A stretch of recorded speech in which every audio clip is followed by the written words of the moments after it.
Hey guys, if you're interested in checking out a video version of the show, please visit the LOWKEY GEEK channel on YouTube. There you can not only catch the video version of the podcast, but you can also check out my other projects and short form video that I produce. You can find a link in the description. Otherwise, sit back, relax, and enjoy the show. Remember the good old days? The days of big hair, neon colors, scrunchies, Jinko jeans, and iconic movies and TV shows? At 80sDs.com, they know how much you miss the 80s, the 90s, and all of the other E's. That's why they created a collection of the coolest, most iconic t-shirts from those eras. Their t-shirts aren't just nostalgic, they're also high quality, comfortable, and stylish. Whether you're a fan of classic 80s movies like The Breakfast Club or Ghostbusters, or just want to show your love for your favorite 90s TV shows like Friends or Baywatch, they've got you covered. You know what? I do like it when they call me Big Papa. So I'm gonna have to really pick this up right now. SWAT Cats?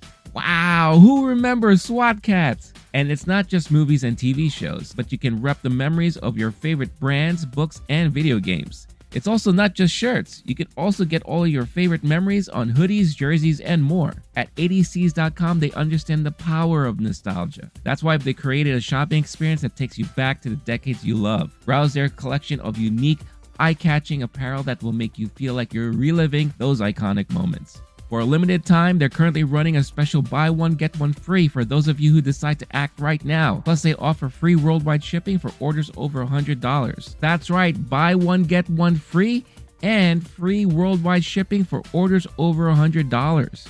So what are you waiting for? Click on the link found in the description to visit 80cs.com today and find your perfect nostalgic fit.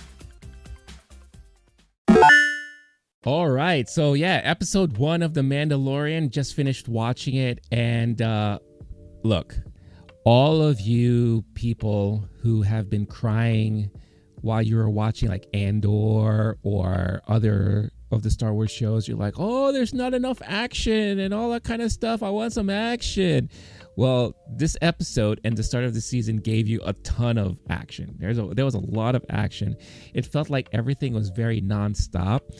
And surprisingly, they fit so much into a very short episode. It was only 37 minutes, which is, disappointing in a way because I feel like they could have definitely given us a whole lot more. But it was a good, it was a good taste. It was a good, it was a good appetizer to get ourselves ready for this season. I mean, this was all set up on tone and, where we are right now in the storyline. Everything was just set up to get us to a place where we know, okay, this is what's going to have to be done and all that. And in a weird way, it was kind of like a roll call episode. I like to call those roll call episodes where all the main key players within a show have been introduced or reintroduced to us again for this season. We got, Carl Weathers' character, the High Magistrate now. So it was nice to see him. We got, of course, obviously the Armorer. We got to see the rest of those Mandalorians from that tribe. We got to see, obviously, got Grogu and Mando. We were given a great explanation as to where Cara Dune is now. So, she's been kind of reassigned somewhere else. The update on Moff Gideon, where he is right now. And of course, we were reintroduced once again to Bo-Katan, and she looks fantastic. She looks very melancholic. You could tell she's definitely holding a grudge because of the whole Darksaber situation. And she's bitter because, it turns out like everyone basically left her, right? So that explains why we didn't get to see, the rest of her crew around with her, at least for right now. And when we got the setup of seeing like what Mando has to do, obviously he wants to go to Mandalore, but he doesn't want to go alone. He needs some help, and he wants a droid to go with him. So he needs to get IG-11 fixed because that's the only droid that he trusts for whatever reason, because he probably also knows that that droid will take care of Grogu, which is always at most importance right there. So we're introduced to the Bubba Free clan. the Star Wars dozers, as I like to call them, because they very much remind me of like the dozers from Fraggle Rock. But this is the Star Wars version, and they can't fix them unless they get a part. Then, Mando says, all right, you know what? I'll get the part for you so you could fix them. And they said, no problem. Yeah, we could do it. So that was pretty cool. And so that's where we are right now, right? So Mando has to find a part, get IG-11 fixed. They're going to go to Mandalore, and he has to bathe in the waters of Lake Minnetonka. So yeah, so it was a pretty cool setup episode. Again, this was a good setup for the rest of the season. I really, enjoyed it. And again, it just feels nice to be back in the, Mandalorian universe. We've been absent from it for some time now. It's been like a couple of years since season 2, and we got like a small taste of it shortly after with the Book of Boba Fett, but it's been a minute.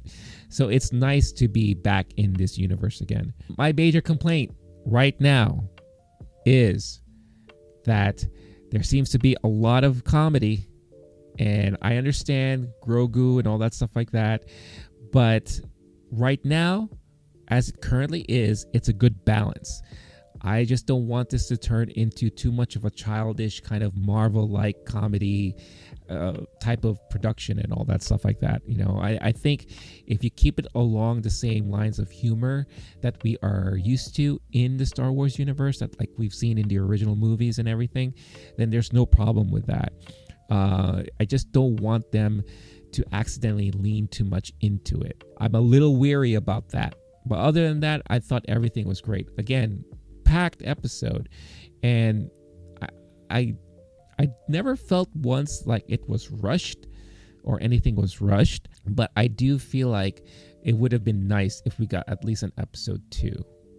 Or like what they've done before, an elongated initial episode. And it's kind of interesting that they went short for this one. Rick Famuyiwa did a great job directing this, and I know he's like kind of like the executive producer. He's like the one heading up most of the production for the entire series. So I wonder if this is the only episode that he's going to be directing.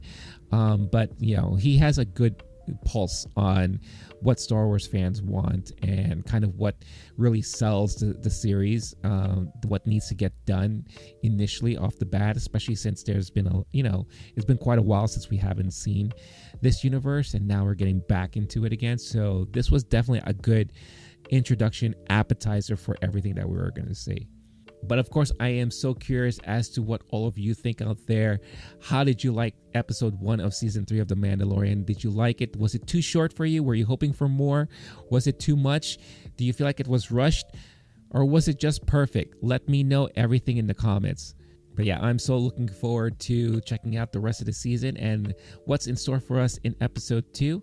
But that means we'll just have to wait till next week. So as we close out today's reaction, if you haven't done so yet, don't forget, hit that like button, subscribe to the channel if you haven't done so already, hit that notification bell so you get notified every time a new video is uploaded. If you want an audio version of this episode, check out LOWKEY GEEK on your podcast platform of choice, where you could download the recap portion of this episode and all the other things there for your listening pleasure.